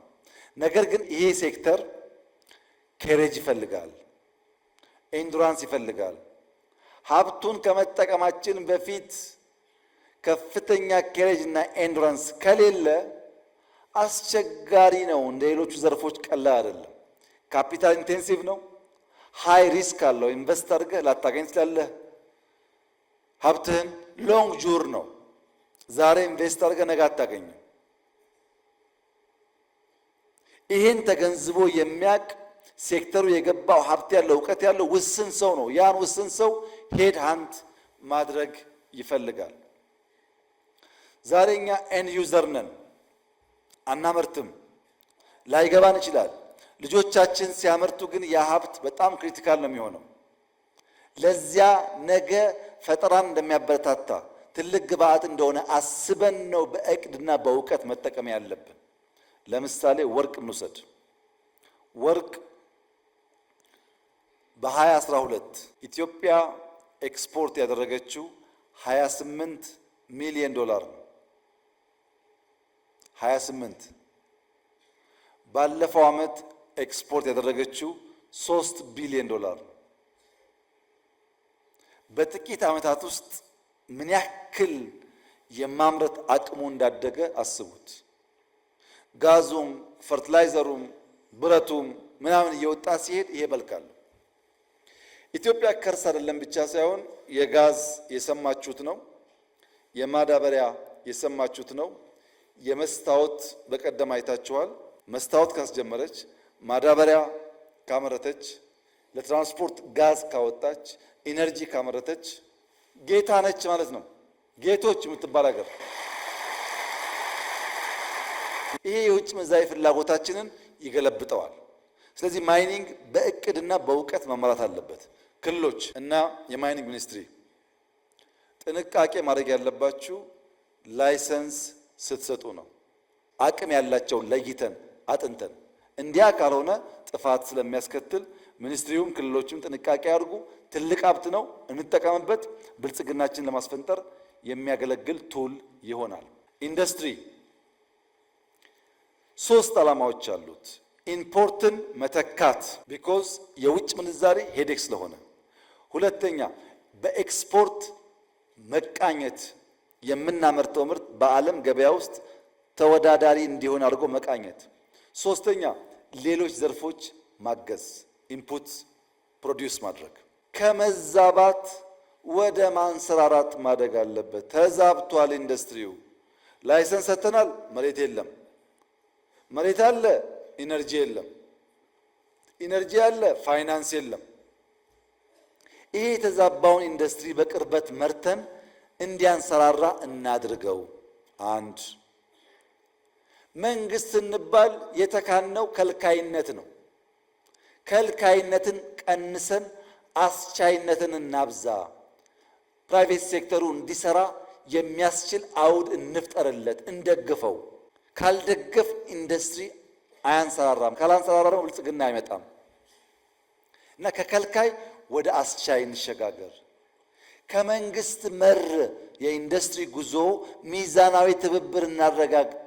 መንግስት ሚናውን ፕራይቬቱ ሚናውን ይጫወትና በጋራ ፈጠራን አሳልጠን እድገት እናምጣ። ከተነጣጠለ ወደ ተሰናሰለ ወደ ተሳሰረ እንውሰደው። እያንዳንዱ የቴክስታይል ምርት ግብአት የሚሆነውን አንድ ኢንፑት ከለየን በኋላ ለዚያም ሰው ፈልገን እናምርት። መሬት አለ፣ ጥጥ አለ፣ ጋርመንት ግብአት ያገኛል። ጋርመንት ከተሰራ ቴክስታይል በቀላሉ ለስሙ ግብአት ያገኛል። ይህን ማሰናሰል የኛ ስራ ይሁን። በተናጠል ያሉ ምርቶችን እያገናኘን ከኤ እስከዚህ በተግባቦት በውስጥ እንዲመረት ማስቻል አለብን። ከብድር ወደ ኢንቨስትመንት እንቀይር። በብድር በኮመርሻል ሎን የመጡ ኢንቨስትመንቶች ኢትዮጵያ ውስጥ አዋጭ አልነበሩም። ኢንዱስትሪያል ፓርክ አዳማ፣ ኮምቦልቻ፣ ሐዋሳ፣ ባህር ዳር፣ ደብረ ብርሃን፣ ጅማ፣ ሌላም ቦታ ሰመራ ተበድረን የገነባ ነው። በብድር በዶላር ግለሰቦች መስራት እየቻሉ በውጭ ምንዛሪ በብድር ካመጣን በኋላ ሰዎቹ ታክስ አይከፍሉም። መንግስት ዕዳ እየቀፈቀፈ ለትውልድ ወረት ማኖር ሲገባን ዕዳ የምናቆይ ከምንሆን ፕራይቬት ሴክተሩን ብናግዝና ሀብቱ እንዲያወጣ ብናደርግ ለሀገር ዕዳ ሳናመጣ ከብድር ወደ ኢንቨስትመንት ሊያድግ ይችላል። በቅጡ መሬት ብናዘጋጅ፣ ኢነርጂ ብናቀርብ፣ ኢንፍራስትራክቸር ብናገናኝ፣ በሕግና ፖሊሲ ብንደግፍ፣ በፋይናንስ ብንደግፍ ኢንቨስትመንቱን መሳብ ይቻላል። ራሱ ፎሬን ዳይሬክት ኢንቨስትመንት አፕሮቻችን መቀየር አለበት። በመደዳው ኢንቨስትመንት ሳይሆን መርጠን የሚያግዘንን ሰው እናምጣ። ፕሮቴክሽን እናቁምና ጄቪ እናስፋፋ። ያን ብናደርግ ኢንዱስትሪው ይቀየራል። ኢንዱስትሪው ሴክተሮች ይቀይራል። ኢንዱስትሪው የኢትዮጵያን እድገት ያሳልጣል። የምንመኘውን ብልጽግና ያመጣል። ዲጂታል መታወቂያ፣ ሞባይል ባንኪንግ፣ ዘመናዊ ክፍያ ዘዴዎች ተጀማምረዋል። ታውቃላችሁ።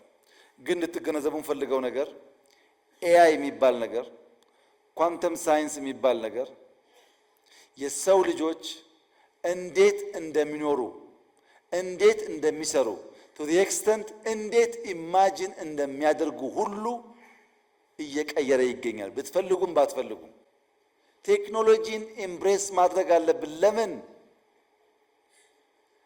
የፓወርን፣ የፕሮዳክሽንን፣ የፓርቲሲፔሽንን ህግጋት እንደገና እየጻፈ ነው ያለው ኤአይ። በአዲስ መልክ ፓወር እንዴት ኤክሰርሳይዝ እንደሚደረግ፣ ፕሮዳክሽን እንዴት እንደሚፋጠን፣ ተሳትፎ እንዴት እንደሚያድግ በአዲስ መልክ እየቀየረ ነው። ፋይዳ፣ ፓስፖርት፣ መሶብ፣ ሞባይል ባንኪንግ፣ ዘመናዊ ክፍያ ዘዴ፣ የከስተም ኦቶሜሽን፣ ገቢዎች፣ ኢፍሚስ በመላ በሀገር ውስጥ አቅም እየጎለበተ እያደገ መሄድ አለበት። አንዱ ታርጌት በኋላ አስቀምጣለሁ። አንዱ ታርጌት ቱሪዝም ስንት ፐርሰንት ኤአይ ተጠቅሟል? ፋይናንስ ስንት ፐርሰንት ኤአይ ተጠቅሟል? ግብርና ምን ያክል ተጠቅሟል? ያንን መለካት ካልጀመርን ምንም እንኳን ዘመን ለመዋጀት ብንፈልግም አንደርስበትም። ቴክኖሎጂ ኢምብሬስ ማድረግ አለባችሁ ለሁሉ ስራችሁ። ማይኒንግ፣ ግብርና፣ ኢንዱስትሪ፣ ቱሪዝም ሁሉን አስተሳስሮ የተሟላ ብልጽግና የሚያመጣው ቴክኖሎጂ ነው። እሱ ላይ በቅጡ ካልሰራን እና ካላስተሳሰርን በስተቀረ የምናስበውን ብልጽግና ማምጣት ያስቸግራል። መነሻ፣ መሻገሪያ፣ ተሻጋሪ፣ አሻጋሪ። አሻጋሪ የሚሻገርበት ስርዓት እና ሴክተሮችን አየን። ይሄ ጉዳይ እንዳይከወን እንቅፋት የሚሆነው ምንድን ነው? ይሄ ጉዳይ በእንጭጭ እንዲቀር እንዳይሳካ የሚያደርገው ሐሳብ አልቦነት ነው። ወደ ሐሳብ ሉዓላዊነት መሻገር አለበት። ዘር ከሌለ ምርት የለም። የብልጽግና ዘር ሐሳብ ነው። ሐሳብን መቅዳት ብዙ ጣጣ አመጣብን። ምክንያቱም የተቀዳ ዘርና አረም የተቀላቀለ ስለሆነ እኛን የመሰለ የኛን የሚቀይር ለኛ የሚሰራ ዘር መቅረጽ ችለናል። ያን መንግስታዊና የጋራ አድርገን ብንሰራበት ለውጥ እናመጣለን። ሐሳብ አልቦ ማለት ምን ማለት ነው? በህዝበኝነት መታወርና መስከር፣ በነባር ባህል መታጠር። ይሄ ከእናንተ ያልፍና ማህበረሰብ ጋር ይገባል። ለምሳሌ ተረጂነት፣ ስንዴ ረዳኝ ትላለህ እንጂ ሁል ጊዜ ለማኝ እንድትሆን ነው የሚሰራው።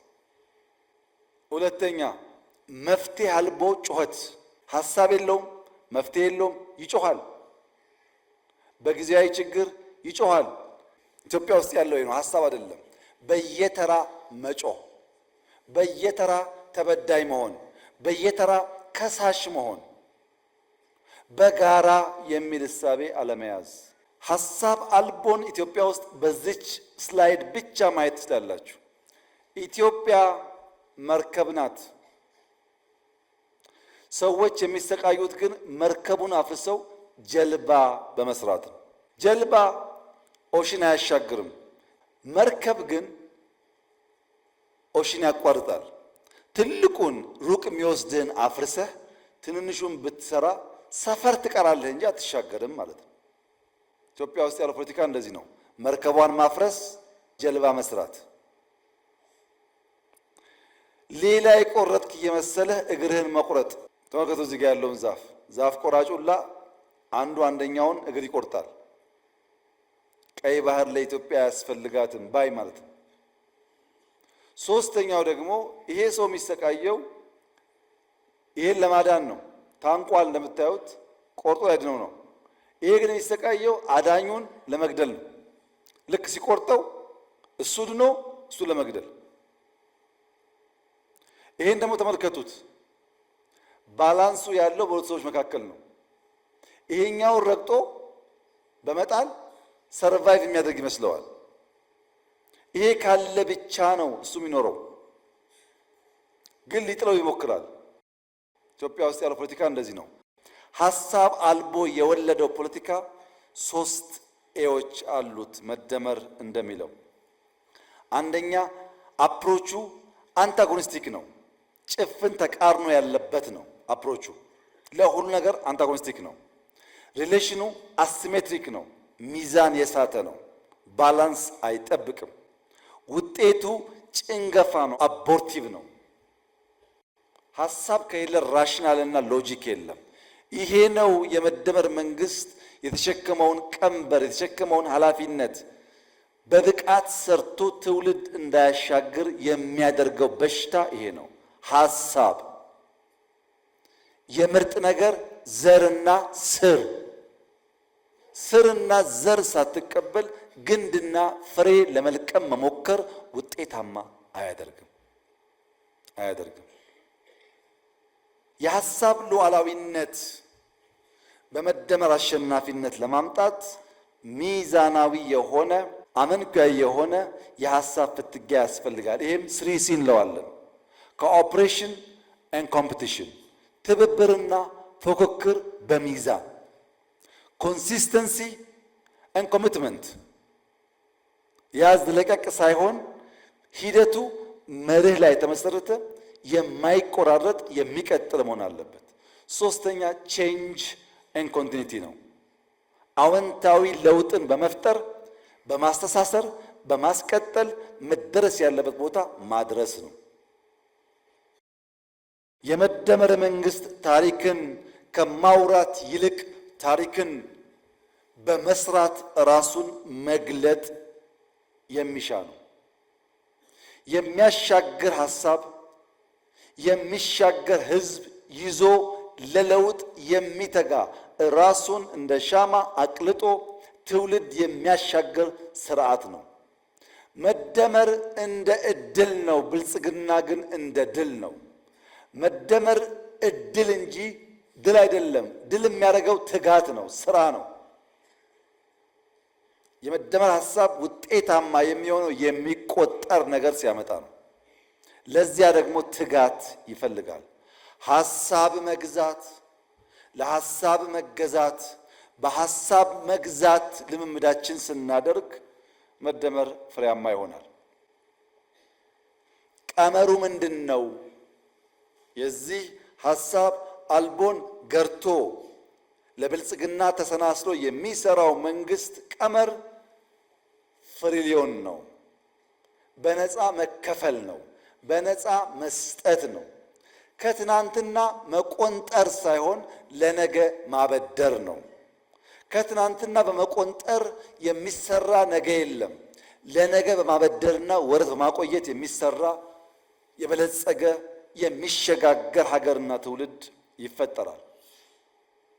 ሰውን የማትረፍና ገንዘብ የማድረግ ብልሃት በውስጣችን ያሉም ከውጭ የምንሸከማቸውም ሰዎች ሰውን ማትረፍ ብልጽግና ብልሃቱ ስለሆነ ነው። ትናንት በሌላ ጎራ የምናያቸው ሰዎች ዛሬ ወደኛ ተርታ መጥተው የምናያቸው ዋናው ምክንያት ሰው ማትረፍና ገንዘብ ማድረግ የመደመር መርህ ስለሆነ ነው። ሰላምና ብልጽግና የመደመር ቀመር ፍሬዎች ናቸው። ሐሳብና ሰውና ተቋም ማገናኘት ነው የመደመር ቀመር። ሐሳብን ከሰው ሰውን ከተቋም አስተናስለን ውጤት ስናመጣ ማለት ነው። ይሄን በማድረግ በዚህ ቀመር ሐሳብ አልቦነትን ገርተን የመደመር መንግስት ጫንቃ ላይ የተጫነውን ኢትዮጵያን ከአረንቋ አውጥቶ ወደፊት የማሻገር ተጋድሎ በብቃት እንድንጋደል ለኔ ብቻ ሳይሆን ለኛ ከልካይ ሳይሆን አስቻይ እሳቤ የያዘ አመራር ይፈልጋል። ይህን ማድረግ ከቻል የሚቀጥሉት 5-6 ዓመታት ካለምንም ጥርጥር ኢትዮጵያን ሌላ ምዕራፍ የምናይበት ይሆናል። ኢትዮጵያ ትበለጽጋለች፣ ጥርጥር የለውም። ይሄ ዘመን የኢትዮጵያ ብልጽግና ዘመን ስለሆነ የሚቆም ነገር አይኖርም እና ምን እናርገኛ ካላችሁ አቅጣጫ አንደኛው ሶቨርኒቲ ነው። ሉዓላዊነት፣ የፖሊሲ ሶቨርኒቲ፣ የምግብ ሶቨርኒቲ፣ የሐሳብ ሶቨርኒቲ የተረጋገጠበትን ኢትዮጵያ መፍጠር፣ መስራት፣ መግራት ይጠበቅብናል። ሁለተኛ ስኬል አፕ ማድረግ ነው። የተጀመረ የገጠር ኮሪደር፣ የተጀመረ የከተማ ኮሪደር፣ የተጀመረ የበጋ እርሻ፣ ኩታ ገጠም፣ ማዳበሪያ፣ ምርጥ ዘር፣ ፍሩት፣ የጓሮ እርሻ እነዚህን ስኬል አፕ ማድረግ ማበራከት ያስፈልጋል። ሶስተኛ ሰርቪስ፣ ዜጎች ከኛ በቅንነትና በሳቅ የተሞላ አገልግሎት ይፈልጋሉ። የአይን ከለር እያየን መርጠን ሳይሆን ለዜጎች በሙሉ የሚሰጥ በፈቃድ ላይ የተመሰረተ ሰርቪስ ፕሮቫይደርስ እንድንሆን ይፈልጋሉ። አገልጋይነት ያልተላበሰ አመራር ብልጽግናን ማረጋገጥና ሀገር ማሻገር ይቸገራል። አራተኛ ሰስቴይን ማድረግ፣ የተገኙ ድሎች፣ የተገኙ ውጤቶች፣ የተገኘ ሰላም ተመልሶ እንዳይደፈርስ ሰስቴይን ማድረግ። አምስተኛ ሴትል ማድረግ፣ ለሚቀጥለው ምርጫ አስቻይ ሁኔታ መፍጠር፣ ምቹ ሁኔታ መፍጠር። እነዚህ ሲሳኩሳ ስድስተኛው ሲ ይመጣል ማለት ነው። እነዚህን ትንሽ በተን ላርጋቸው።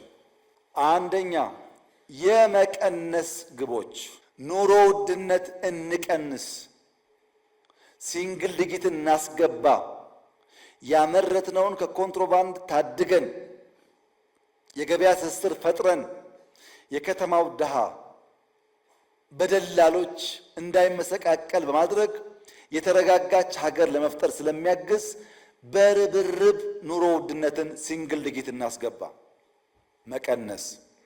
ሁለተኛ ሌብነት መቀነስ፣ መሬት ቸብቻቢው፣ ፍትህ ቸብቻቢው፣ ወርቅ ቸብቻቢው እንዲቀንስና ወደ ሀገር ሀብት እንዲገባ ማድረግ። እንደ ሀገር ዘረፋ ስላቆምን እንዳያችሁት አይነት ስራዎች ተሰርተዋል። ኢንዲቪጁዋል ሌቦች ብንቀንስ ደግሞ የሀብት መልሶ ለሀገር ልማት ይውላል። ሌብነት መቀነስ ያስፈልጋል። ሶስተኛው መንደርተኝነት መቀነስ። በመንደር ተከበን ያለን ሰዎች እንደግ፣ እንብቀል፣ እንውጣ። በመንደር ታጥረን ከቀረን ብልጽግናን አናረጋግጥም፣ እንቆራቆዛለን። ከመንደር ሳቤ ከወረደ ሳቤ ያለውን አመለካከት እንቀንስ። አራተኛ ጠባቂነት እንቀንስ። እነዚህ የመቀነስ ግቦች ናቸው። የዜሮ ግቦች ደግሞ አሉ። የቅድሙ መቀነስ ነው። የዜሮ ግቦች 5 ናቸው። ዜሮ ተረጂነት፣ ዜሮ መሬት ጾም ማሳደር፣ ዜሮ ተፈናቃይ፣ ዜሮ ኮንትሮባንድ፣ ዜሮ ሽፍታ። ይህን የኢትዮጵያን ብልጽግና ለማረጋገጥ የዜሮ ግብ አድርጎ እያንዳንዱ ወረዳ በሱ ዞን ተረጂነት ዜሮ፣ የማይታረስ መሬት ዜሮ፣ የሚፈናቀል ዜጋ ዜሮ፣ ኮንትሮባንድ ዜሮ፣ ሽፍታ፣ ሌባ፣ አጭበርባሪ ዜሮ ካደረገ እንድናድግ ያግዛል። ማን? እያንዳንዱ ወረዳ የራሱን። ከዜሮ ግቦች ደግሞ የአንድ ግቦች እንይ። አንድ ገጠር ኮሪደር በወረዳ እያንዳንዱ ወረዳ ሞዴል የሚሆን ገጠር ኮሪደር በራሱ ወረዳ ይስራ። ከመንገድ የሸሸ ባዮጋዝ የሚጠቀም አንድ መንደር ይስራ። እያንዳንዱ ወረዳ ህዝቡን ካስተባበረ ይችላል። በወረዳ አንድ የገጠር ኮሪደር፣ እያንዳንዱ ወረዳ አንድ የምርት ማከማቻ በወረዳ ይስራ። ይህ ምርት ማከማቻ የግድ ህንፃ መሆን የለበትም። የግድ ትልቅ መሆን የለበትም። ቢያንስ ግን እያንዳንዱ ወረዳ ከሚመረት ምርት እንዳይባክን ማከማቻ በየወረዳው ይስራ። በቆሎ የሚያመርት ለበቆሎ፣ የሰሊጥ ለሰሊጥ፣ የኑግ ለኑግ፣ የስንዴ ለስንዴ፣ የሩዝ ለሩዝ ማከማቻ ለወረዳው የችግር ጊዜ የሚሆን ድሮ ወላጆቻችን የክፉ ቀን የሚሉት ማለት ነው። እሱን እንገንባ። ከተረፈስ ለገበያ እናውጠዋለን፣ ወደ ሌላ ወረዳ፣ ወደ ሌላ ከተማ። እያንዳንዱ ወረዳ አንድ ኮሪደር፣ አንድ የምርት ማከማቻ ቢሰራ፣ እያንዳንዱ ዞን አንድ የቱሪስት መዳረሻ ቢሰራ፣ ያ የቱሪስት መዳረሻ ጎርጎራን ማከል የለበትም፣ ወንጪን ማከል የለበትም። ፋውንቴን ካለ ግድ የለም ቡና መጠጫ ብቻ በጎጆ በድንጋይ በኮብልስቶን ወኮይ ስራበት፣ ጠብቀው። ሞር ስታገኝ ሞር የሚያይ ሲመጣ ይሰፋል። ግን ቢያንስ ባንተ ዞን አንድ ሰዎች ሄደው የሚያርፉበት፣ ያ የሚያርፈው ሰው የግድ ከሌላ ዞን አይደለም፣ ካንተው ወረዳ በዞናቸው ብዙ ወጪ ሳይወጡ የሚያዩበት ቦታ መስራት። ለምሳሌ ልክ እንደ አንበርቾ የሰሩት እዛ ያለው ከንቲባ የሰራው አስደናቂ ስራ ነው። እዛ አካባቢ ያለ ሰው ይዝናናበታል። እናንተ ብትሄዱ መጥፎ ነገር አይደለም። የተሰራው ግን በከንቲባው በዞን አመራር ጥረትና በህዝብ ብቻ ነው። አንድ በዞን የቱሪስት መዳረሻ፣ አንድ የእንስሳት ጤና ማዕከል በአርብቶ አደር ዞን፣ አርብቶ አደር ዞን ላይ አንድ የእንስሳት ጤና ማዕከል መገንባት፣ አንዳንድ በወረዳ አንዳንድ በዞን ማለት ነው። አንድ የመሶብ አገልግሎት በከተማ ከተሞች ደግሞ አንድ የሽያጭ ማዕከል በከተማ ሽያጭ ማዕከልና መሶብ ከሰራ፣ ዞን አርብቶ አደር ከሆነ የእንስሳት ጤና ማዕከል፣ አርሶ አደር ከሆነ የቱሪስት መዳረሻ፣ ወረዳ ገጠር ኮሪደር፣ የምርት ማከማቻ፣ ክልል ጋር ሲደርስ ግን አንድ ስትራቴጂክ ኢንቨስትመንት በክልል የሆነ ሰው ሀንት አድርገን ስትራቴጂክ የሆነ ኢንቨስትመንት የክልሉን ነገር የሚቀይር ኢንቨስትመንት ማምጣት። 20 አያስፈልግም። አንድ አግሮ ፕሮሰሲንግ ማዕከል በክልል መገንባት። አግሮ ፕሮሰሲንግ የግድ ትልቅ መሆን የለበትም። መጠነኛ ሆኖ የግብርና ምርታችን ፕሮሰስ የሚያደርግ፣ አርብቶ አደር ከሆነ የወተት የስጋ ምርታችን ፕሮሰስ የሚያደርግ አንድ የአግሮ ፕሮሰሲንግ በክልል መቀነስ አየን፣ ዜሮ አየን፣ አንድ አየን። 2 ድጅትና ከዛ በላይ እድገት ማረጋገጥ የሚገቡን ግቦች፣ አንደኛ የሌማት ትሩፋት፣ በተለይ አርብቶ አደር አካባቢ ግመል ያለበት ዶሮ መጨመር፣ አሳ መጨመር።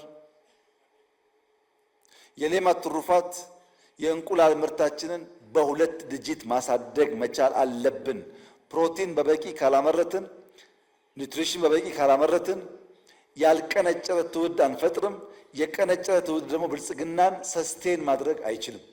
ዳብል ዲጂት ኩታገጠም አሁንም ይቀረናል። በየሄድንበት የምናየው አሁንም የኩታገጠም ስራ በቂ አይደለም። የግብርና ቢሮዎች፣ የክልል ፕሬዝዳንቶች የኩታገጠም ስራ በበቂ አልተሰራም። ቢያንስ ዳብል ዲጂት ግሮዝ ያስፈልገዋል። ለምን? እሱን ስናሳካ ምርታማነት ስለሚያድግ። 3ኛ የበጋ እርሻ ቢያንስ 10% ቢያንስ ነው። የበጋ እርሻ ጦም ባደሩ መሬቶች ማስፋት፣ በፓምፕ በመጠነኛ ኢሪጌሽን ማብዛት ካልቻል ሰው እየጨመረ ስለሆነ የአሁኑ ምርት በቂ አይደለም። 4ኛ ኢንዱስትሪ የቆመ በማስነሳት በውስን አቅም የሚሰራው አቅም በማሳደግ አዳዲስ በመጨመር ቢያንስ 10% እና ከዚያ በላይ ግሮዝ ማረጋገጥ አለብን። ኢንዱስትሪ ጋር ተጠግተን ችግሩን ፈተን አግዘን እድገት ከደብል ዲጂት ላይ ማረጋገጥ አለብን። 5ኛ ማዕድን ከፍተኛ ፖቴንሻል በየቦታው አለ።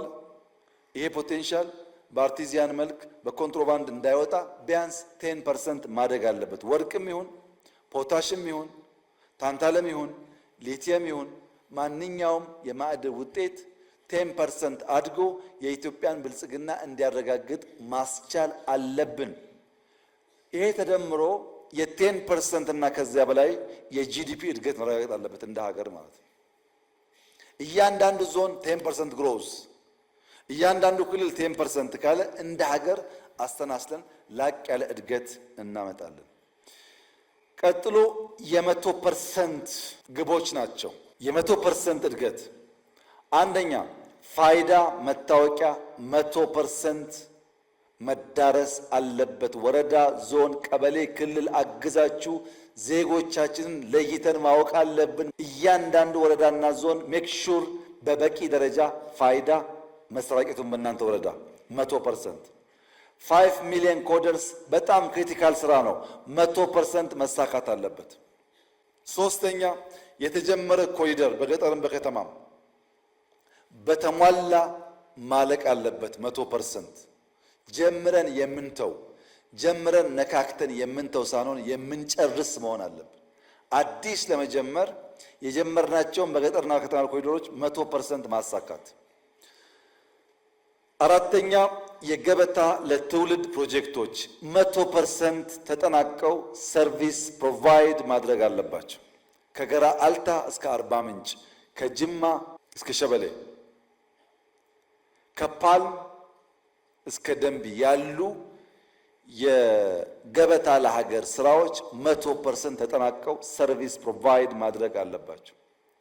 ሌላ 100% የምርጫ ምቹነት ማረጋገጥ አለብን። ሰላም የለም ምርጫ አያስፈልግም ምናምን የሚባል ነገር ስርዓት መንግስት ለማዳከም ለማፍረስ እንደ ኢንትሪ ፖይንት የሚሰራ ስለሆነ እያንዳንዱ ወረዳ፣ ዞን፣ ክልል ራስን መፈተሽ ያለብህ ሌጂቲሜት ለመሆን ምርጫ ዴሞክራሲያዊ ለሁሉም ኃይሎች አስቻይ እንዲሆን መስራት ነው። ውድድሩን ብቁ ካደረግን በሐሳብ ልቀን ለመመረጥ ሰፊ እድል አለን። ያ እድል የሚበላሸው አስቻይ ምቹ ሁኔታ መፍጠር ካቃተን ነው። የመጨረሻው የሲቪል ሰርቪስ ሪፎርም በየደረጃ 100% ተከውኖ በኦሮሚያ ያያችሁት የቀበሌ ሰርቪስ የመስጠት ስርዓት በኦሮሚያም ሰፍቶና አድጎ በሌሎቻችሁም ተጀምሮ የሲቪል ሰርቪስ ስርዓታችን 100% መሟላት አለበት። ቀነስን፣ 0 አል፣ 1 አል፣ 10 አል፣ 100 አል። አሁንስ ለውጥ የሚያስፈልግባቸው ኤሪያስ አንደኛ የአመራር ለውጥ። የአመራር እሳቤ ለዓላማ የተገዛ በዓላማ የሚሰራ ክሊክ የማይሰበስብ የሚሰራ የሚያበረታታ ከቢሮ ወጥቶ የሚሰራ የማይኮፈስ የአመራር ቲንኪንግ አቲቲዩድ አሰራር ለውጥ ያስፈልጋል። ሁለተኛ የተቋም ለውጥ። አመራር ብቻ ሳይሆን ተቋሞቻችን የተሰጣቸውን ተልዕኮ ለመከወን የሚያስችል ለውጥ ያስፈልጋቸዋል። የተሰሩ ሪፎርሞች፣ ስልጠናዎች፣ ስራዎች በተጨባጭ በተቋም ፍሬ መታየት አለባቸው። ሶስተኛ የባህል ለውጥ። ምቀኝነት፣ ሸረኝነት፣ መንደርተኝነት፣ ቅናት፣ አለመስራት፣ አለመትጋት አደገኛ ባህል ናቸው። ይቀነሱ፣ ይለወጡ፣ ይሻሻሉ። የትውልድ ግንባታ ልጆች ኳስ ሜዳ እንዲውሉ፣ በእግራቸው እንዲሄዱ፣ ትምህርት እንዲያጠኑ፣ መምህራን ኤክስትራ ሰዓት እንዲያስጠኑ፣ የትምህርት ኳሊቲ እንዲያድግ፣ መልካም አገር እንዳላቸው በተቀናጀ መንገድ እንዲጎበኙ፣ እንዲያዩ፣ አገራቸውን እንዲወዱ፣ እንዲጠብቁ ማስቻል፣ የሀገር ቫልዩ ማሳየት፣ ከተቻለ ከክልል ክልል ጉብኝት ማዘጋጀት፣ ኢትዮጵያ ታይታ የማትጠገብ የምትወደድ የምታድግ አገር መሆኑን እያመነ እያወቀ እንዲያድግ ማድረግ። ሌላ ኤአይ አጠቃቀም። እያንዳንዱ ተቋም ጤና፣ ትምህርት፣ ኢንዱስትሪ፣ ግብርና፣ ሁሉም ሴክተር ስንት % ኤአይ ተጠቀምኩ የሚል እንደ ግብ ማስቀመጥ አለበት። የኤአይ አጠቃቀማችን ካላደገ የምናስበውን ትራንስፎርሜሽን ትስስር አናመጣም። ሁሉም በዘርፉ ግብ ይዞ ማሳካትን ተልዕኮ ማድረግ አለበት። ሲጠቀለል መደመር ትውልድን ወደ ብልጽግና የሚያደርስ መንገድ ነው። የመደመር መንግስት ለሀገር ብልጽግና ባላደራ ሆኖ ብዙ ተሸክሞ ብዙ ደክሞ ብዙ ተክቶ የማሸጋገር ኃላፊነት ያለበት መንግስት ነው። አሻጋሪ መሆን ከፍተኛ ኃላፊነት ነው። ወደን ፈቅደን ፈልገን የምንሸከመው ኃላፊነት ነው። አሻጋሪዎች መድከም፣ መቁሰል፣ መሰደብ፣ መጎሳቆል ሊኖር ይችላል። ግባችሁ ማሻገር ብቻ መሆን አለበት። ፈተናው ከባድ ነው። ካሳካችሁት ግን ፍሬው ጣፋጭ ነው። በፈጠራና ፍጥነት ጥራትንና ብዛትን እውን ለማድረግ መትጋት ነው የመደመር መንግስት ቁልፍ ስራ። በብዝሃ ዘርፍ ትስስር እያንዳንዱ ዘርፍ አንደኛው ለአንደኛው ኢንፑት ግብዓት እየሆነ አንደኛውን እየደገፈ ወደ ስልጣኔ የምናደርገውን ጉዞ የሚያፋጥን መሆን አለበት። የሚቆም ጎማ፣ ወደ ኋላ የሚሽከረከር ጎማ፣ ሳይዙ አብጦ ሌላ የሚያቀጭጭ ጎማ ሳይሆን ተመጣጥኖ ተለካክቶ ወደ አንድ አቅጣጫ በእኩል ተሞ ብልጽግናን በየቀኑ እውን ለማድረግ የሚተጋ መሆን አለበት። የሐሳብ ሉዓላዊነት፣ ሐሳብን እንደ ዘር እንደ መነሾ መውሰድ የብልጽግና መሰረት ነው። በነበራችሁ ቆይታ የተገኙ ሐሳቦች እርስ በርስ ስትወያዩ በገለጻ ባያችሁት የሐሳብ የእያንዳንዱ አመራር ስንቅ ሆኖ ግብዓት ሆኖ አቅም ሆኖ ያን አቅም ይዛችሁ ሄዳችሁ የተቋማችሁ ምልክት፣ አሰራር፣ ስርዓት አድርጋችሁ ተቋም ከተቋም አሰናስለን ኢንቴግሬሽን ፈጥረን አይዲያ ኢንዲቪጁዋል ኢንስቲትዩሽን ኢንቴግሬት ማድረግ እንዲችሉ ካስቻል በልበ ሙሉነት በአካባቢያችሁ ስራችሁን ከሰራችሁ በ2036 ኢትዮጵያ ከአፍሪካ ቀዳሚውን ኢኮኖሚ ትይዛለች። ብረት ካወጣን፣ ወርቆች ካወጣን፣ ጋዝ ካወጣን፣ እርሻ ከተስፋፋ፣ ኢንዱስትሪው አሁን እንደጀመርነው ካደገ፣ ሁላችን የምንተጋ ከሆነ፣ ከተሞቻችን ካሸበረቁ ካማሩ፣ ቱሪስት መሳብ ከቻል ኢትዮጵያ የደህንነት ታሪኳን የምንቋጭ ትውልድ መሆን እንችላለን። ይሄን በማድረግ ይሄ አመራር የተጣለበትን ከፍተኛ ኃላፊነት በብቃት በመወጣት የኢትዮጵያን ብልጽግና አንድ ስቴፕ ወደፊት የሚወስድ መሆን ከቻለ ከታሪክ ተወቃሽነት መዳን ብቻ ሳይሆን በታሪክ ውስጥ ለዘላለም የሚነገር የሚጨበጥ ሐውልት ሰርተን ማለፍ ስለሚያስችል እንበርታ፣ እንስራ። ሐሳብ አለን፣ ፓርቲ አለን፣ ጅማሮ አለን፣ ውጤት አለን፣ የሚደግፍ ህዝብ አለን። በትብብርና በአንድ መንፈስ ኢትዮጵያን ለማሸጋገር ብንጥር እቺ ሀገር ድንቅ፣ አጓጊ፣ መበልጸግ የምትችል ለሌሎች አርያ የምትሆን አድዋን ድጋሚ በብልጽግና ማረጋገጥና የአፍሪካ ወንድሞቻችንን ስበን ማውጣት ስለሚያስችል በአድዋ አዳራሽ የተደረገው ይህ ስልጠና ለዚያ ለዳግም አድዋ ምስረታ ፈርቀዳጅና ጡብ ጣይ እንዲሆን በጋራ መንፈስ በትብብርና በትጋት እንድትሰሩ አደራ ልላችሁ እፈልጋለሁ። እጅግ አድርጌ አመሰግናለሁ።